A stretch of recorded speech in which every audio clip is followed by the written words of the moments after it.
تو اللہ نے کہا میں تمہیں بتاؤں کہ میں یجزی اللہ الصادقین بصدقہم، میں ان سچوں کو ان کی سچائی کی وجہ سے بڑے اجر دوں گا، لیکن وَيُعَذِّبَ الْمُنَافِقِينَ اَن یشاء، اور اگر میں چاہوں گا تو منافقوں کو عذاب بھی دوں گا، کہ جو منافقوں نے کیا تھا نا نبی پاک صلی اللہ علیہ وسلم کے ساتھ، ان کو عذاب بھی دوں گا۔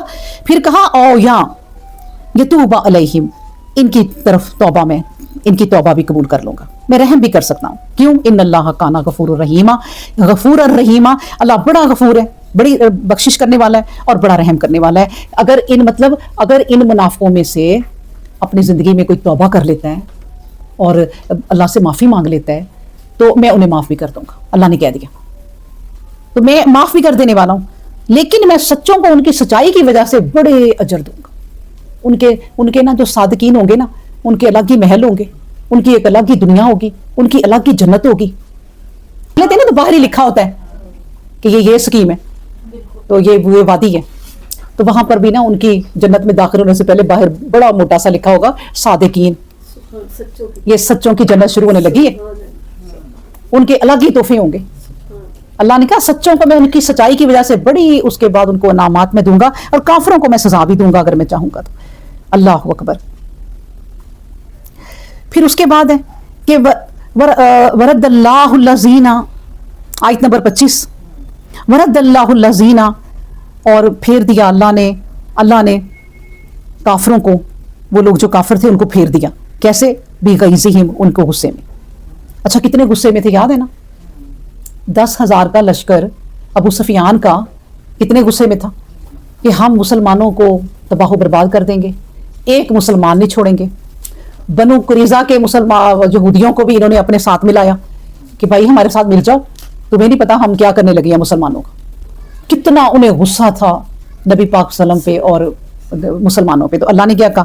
اللہ نے کہا ورد اللہ الذین کفروا بغیظہم، غصے سے ہی ہم وہ لوگ جو کافر تھے نا ان کو پھیر دیا کہ چلو واپس، وہ غصہ ہی لے کے اپنا واپس چلے گئے۔ تو کیا ہوا؟ لم ینالوا خیرا، ان کے لیے کوئی خیر نہیں، یہ جو 10,000 کا لشکر تھا نا کوئی خیر نہیں۔ گنتی سے تعداد سے کامیابیاں نہیں ہوتی، کامیابیاں ہوتی ہیں سچائی سے، دل کے ارادوں سے۔ اگر آپ نے کوئی ارادہ کر لیا ہے، آپ کے ارادے مضبوط ہیں، تھوڑے لوگ ہیں، تو نبی کریم صلی اللہ علیہ وسلم کی حدیث بھی ہے کہ جو سچا مومن ہے نا ایک، وہ 10 پہ حاوی ہے، اور جو 10 ہے نا وہ 100 پہ حاوی ہے۔ یہ وہ لوگ تھے، یہ ان کا جو لشکر تھا نا، اللہ نے کہا لم ینالوا خیرا، کوئی اس میں خیر نہیں تھی، ایسے بھاگے پھر وہ۔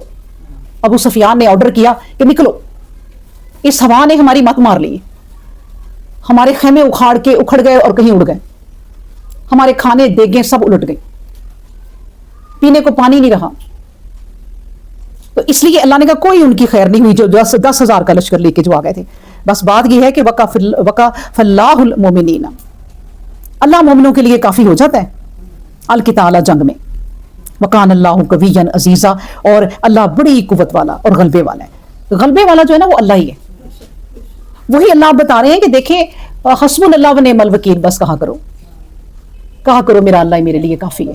بڑی مصیبتیں پڑی ہیں نا، ہر انسان جو ہے نا اپنے گھر میں جو بھی زندگی گزار رہا ہے نا، 5 بندوں میں، 10 بندوں میں، 3 بندوں میں، 4 بندوں میں، یہی اس کی آزمائش ہے۔ اور کوئی جا کے نا وہ انڈیا سے یا افغانستان سے کہیں جنگ نہیں کرنی، یہ انہی کا وہ جو آپ کی گھر میں جو افراد ہے نا، یہ ہے جنگ۔ اسی میں آپ کی جنت ہے اور اسی میں آپ کی جہنم ہے۔ اگر تو سنسیئر ہے ایک دوسرے سے، دھوکہ نہیں دے رہا ایک دوسرے کو، ایک دوسرے کی ٹانگ نہیں کھینچ رہے، ایک دوسرے کے خلاف منفی سوچے نہیں رکھ رہے، اور ہر وقت ایک دوسرے کے خلاف فتنہ پھیلانے میں نہیں لگے رہتے، تو آپ ظاہر ہے اللہ آپ کو لے جائے گا پھر بری جگہ۔ اور اسی میں آپ کی جنت ہے اگر آپ اپنے گھر والوں کو جوڑ کے رکھنا چاہتے ہیں، پیار سے رکھنا چاہتے ہیں، ان کے لیے قربانیاں دے رہے ہیں۔ یہی 5-6 لوگ ہیں، 10 لوگ جو گھروں میں ہوتے ہیں، بس یہی آپ کی جنت ہے اور یہی آپ کی جہنم ہے۔ آپ نے نکل کے کہاں جانا ہے؟ اور اللہ تو کہیں نہیں ہم عورتوں کو لے کے جا رہا کہ کوئی ہمیں دوسرے ملکوں میں جا کے جنگ کرنی ہے یا کوئی جہاد کرنا ہے، یہی ہمارا جہاد ہے کہ ہم نے اپنے 10 بندوں میں رہتے ہوئے اسلام پھیلایا، ہم نے ان 10 بندوں میں رہتے ہوئے نماز کا حکم دیا، ہم نے ان 10 بندوں میں رہتے ہوئے اپنی بہو بیٹیوں کو فتنوں سے بچایا۔ کوئی ایک ان میں سے فتنہ پھیلا رہی ہے یا پھیلا رہا ہے، اس کو روکا کہ بھائی یہ باتیں نہ کرو، یہ گھر ٹوٹ جاتے ہیں، اور گھر ٹوٹ جاتے ہیں۔ کیونکہ نبی کریم صلی اللہ علیہ وسلم نے کہا کہ فتنہ موت سے بدتر ہے. یہ جو فتنہ پھیلاتا ہے نا انسان، یہ زندگی تباہ ہو جاتی ہے اور وہ کامیاب ہوتے ہیں. اللہ اسے ہونے دیتا ہے کامیاب، فتنہ پھیلانے دیتا ہے. تو یہ وہ ہے، اللہ نے کہا کہ ایسے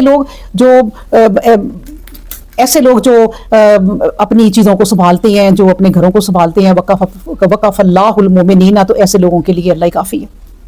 اور اللہ نے کہا مومنوں کے لیے القتال میں، جنگ میں. تو اللہ بھی بھروسہ رکھو. کیوں؟ قویًا عزیزاً، وہی قوت والا ہے اور وہی غالب ہے. پھر کہا آیت نمبر 26 نے وَأَنزَلَ الَّذِينَ ظَاهَرُوهُمْ، وَأَنزَلَ، اور اتار دیا، الَّذِينَ، ان لوگوں کو، ظَاهَرُوهُمْ، جو جنہوں نے مدد کی، من اہل الکتاب، اہل کتاب میں سے، من سیاسہم، اپنے قلعوں میں سے، یعنی قلعوں میں سے. اللہ تبارک و تعالیٰ نے، دیکھیں مضبوط قلعے بھی نہیں انسان کو بچا سکتے. فرعون نے کہا تھا کہ اب عذاب آیا ہے موسیٰ کے اللہ کی طرف سے کہ ایک ہوا چلی ہے اور وہ جتنے قبطی ہیں نا یہ فرعون والے، ان کے بڑے بیٹوں کو مار دے گی، کیونکہ یہ بھی تو ذبح کرتے تھے نا ان کے بیٹوں کو.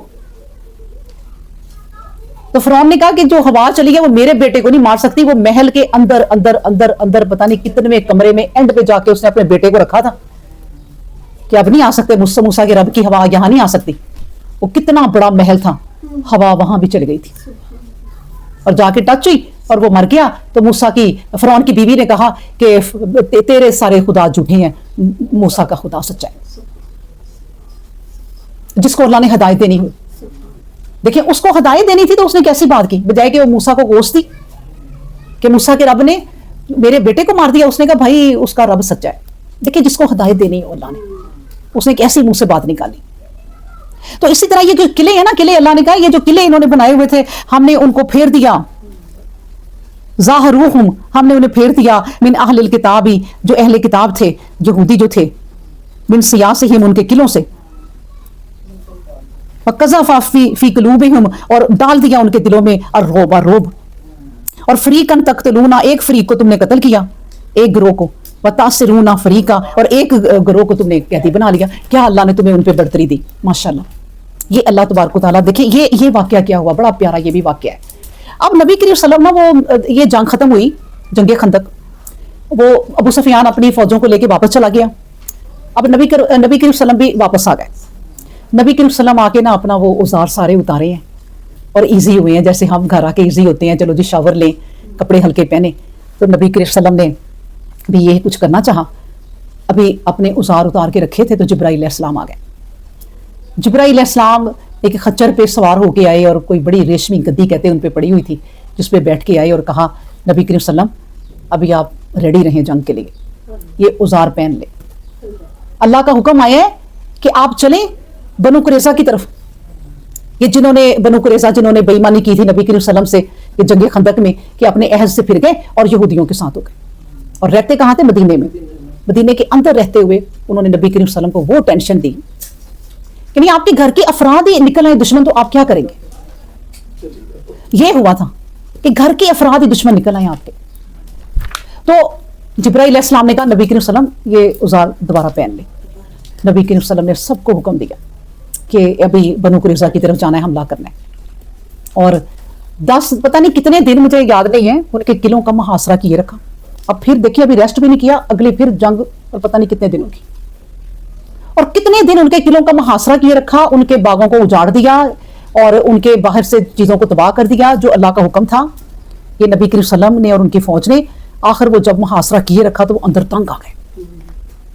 انہوں نے کہا نبی کریم صلی اللہ علیہ وسلم ہم اپنے قلعے اپنے محل آپ کے حوالے کرتے ہیں اور ہمیں یہاں سے جانے دیں.